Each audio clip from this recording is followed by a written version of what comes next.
No lo vio venir. Putin fulmina a Marco Rubio. Putin aplasta a Marco Rubio. La exigencia de Rubio y el rechazo europeo. Con voz grave y mirada severa, Rubio exigió que los países aliados eleven su gasto de defensa al 5% de su Producto Interno Bruto.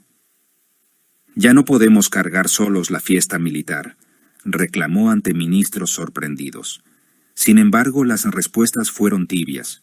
Francia advirtió que sus presupuestos sociales no aguantarían un aumento tan abrupto.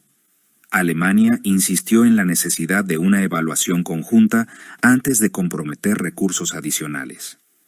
Italia recordó sus propios retos de reclutamiento. Y los estados bálticos, aunque más dispuestos, señalaron que el 5% era un salto imposible sin un plan claro de cooperación industrial y tecnológica. La réplica rusa, un golpe letal. Antes de que Rubio pudiera aterrizar en su siguiente parada, Kirill Dmitriev, delegado especial del presidente Putin para inversiones, tomó el escenario mediático internacional. Su discurso, transmitido en vivo, fue una cátedra de desmontaje. Con datos precisos, demostró que las supuestas amenazas rusas carecían de sustento. Reveló informes de agencias independientes que mostraban reducciones en maniobras cerca de las fronteras europeas, cifras oficiales de gasto ruso en defensa, que distan de los montos alarmistas de Washington, y ejemplos concretos de cooperación energética y comercial con países de la Unión Europea. Estas acusaciones son el fruto de una gran mentira institucionalizada, sentenció Dmitriev. Nos han pintado como agresores cuando, en realidad, estamos extendiendo puentes de diálogo y comercio. ¿Acaso es más peligroso un barco de investigación oceánica ruso que un complejo militar estadounidense desplegado en decenas de bases europeas sin autorización parlamentaria? Esa sola reflexión resonó en portadas de medios alternativos y convencionales. La arremetida del Kremlin. El golpe definitivo llegó cuando el portavoz del Ministerio de Exteriores ruso, en una rueda de prensa, exhibió documentos desclasificados que supuestamente probaban manipulaciones de inteligencia en los estados bálticos y Polonia. Mostró correos electrónicos, transcripciones de chats y hasta fotografías de usuarios de redes sociales fingiendo actividad militar rusa. Con cada diapositiva, la credibilidad del relato occidental se desmoronaba. Los periodistas, atónitos, comparaban la firmeza del Kremlin con la retórica imprecisa de Rubio. La fractura de la OTAN. La alineación atlántica resintió el golpe. Embajadores que días antes hablaban de solidaridad, ahora cuestionaban en voz baja. ¿Podemos fiarnos de un aliado que condiciona su apoyo a cifras irrealizables y a narrativas infladas? En Luxemburgo y en Tallinn surgieron debates sobre la posibilidad de un liderazgo europeo más autónomo, incluso sin la tutela completa de Washington. La idea de una Europa defensora de sus propios intereses dejó de ser un discurso marginal para convertirse en un tema de actualidad, un vendaval de consecuencias. Al cabo de 24 horas, la gira de Rubio fue analizada con lupa en todos los medios tutoriales sobre cómo desmontar un discurso diplomático, memes satíricos que comparaban al senador con un invitado incómodo y editoriales que advertían sobre el coste político de someter a Europa a presiones unilaterales. Una encuesta express en redes reveló que más del 70% de ciudadanos europeos veía con recelo la insistencia de Washington en cargar con aún más gasto militar. El mensaje final de Putin. Para cerrar su respuesta, Putin dictó una entrevista a un medio oficial donde le agradeció a Washington haber revelado su obsesión bélica, pues, dijo, esa postura solo fortalece la unidad interna de Rusia y la convicción de sus aliados de que Moscú es un socio fiable. Con esa afirmación, cerró el episodio. La potencia del norte había intentado imponer su voluntad y había quedado desautorizada ante el mundo. El vuelo de regreso de la delegación estadounidense se convirtió en un trayecto silencioso. Las ventanillas mostraban nubes que parecían reflejar el clima helado que ahora separa a Washington de sus socios europeos. Rubio, que quería ser la voz firme de la Casa Blanca, regresó con el silencio como única respuesta. Y mientras el avión desaparecía en el horizonte, en Bruselas y en Moscú, se preguntaban si habíamos visto el principio del fin de una era de hegemonía incontestada.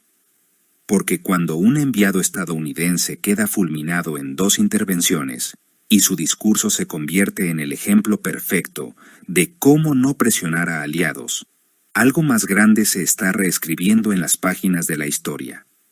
Europa emerge cuestionando el valor de su alianza tradicional, y Rusia celebra haber fulminado, sin piedad, al emisario de Trump. El tablero global ha cambiado, y la victoria mediática de Putin sobre Marco Rubio quedará como una lección de que, en la guerra de las narrativas, quien domina la verdad gana la partida. Nadie imaginó que un senador estadounidense llegaría a Bruselas para sentirse como forastero en su propia gira.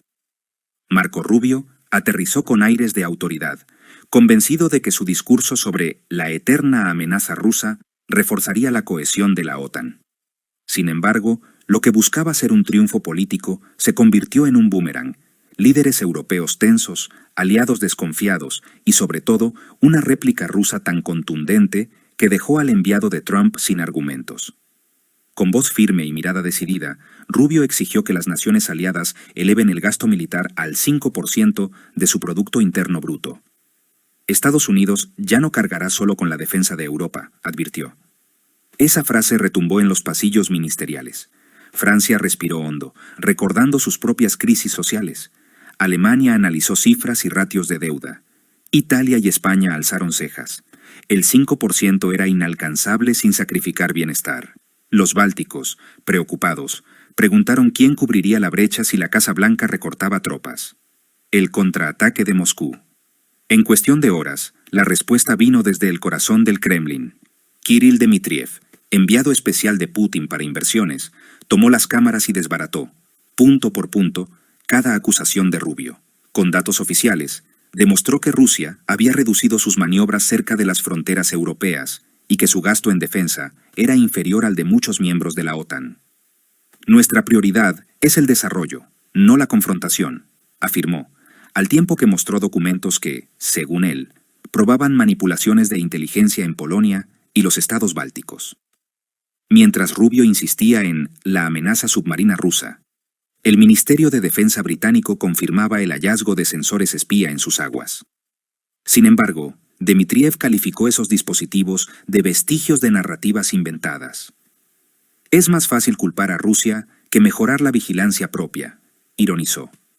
Con ese gesto, minó la credibilidad de los reportes occidentales y subrayó la falta de transparencia en la comunicación de los aliados. La jugada maestra de Moscú no solo desarmó el discurso de Rubio, sino que reavivó el debate interno en Europa. Embajadores admitieron en privado que la insistencia unilateral de Washington corría el riesgo de fracturar la alianza. Se hablaba ya de un liderazgo europeo más autónomo, capaz de defender sus intereses sin depender de exigencias ajenas. La retórica del 2% de gasto, antes visto como un compromiso razonable, cobró nueva relevancia frente al inalcanzable 5%. Putin, en una entrevista, agradeció la generosidad involuntaria de Washington por exponer su obsesión militar. Cuanto más presionan, más unida se siente Rusia y más clara queda nuestra estrategia de cooperación pacífica, señaló. Con ese mensaje, consolidó una victoria mediática. Demostró que un contraataque bien fundamentado puede desarmar una ofensiva diplomática. Cuando Rubio abandonó Bruselas, su vuelo de regreso atravesó cielos cubiertos, reflejo de la incertidumbre que ahora rodea a la OTAN. La gira que aspiraba a reafirmar el liderazgo estadounidense dejó al descubierto la fragilidad de un discurso basado en el miedo. Europa, agotada de ser la billetera de otros, se plantea nuevas alianzas.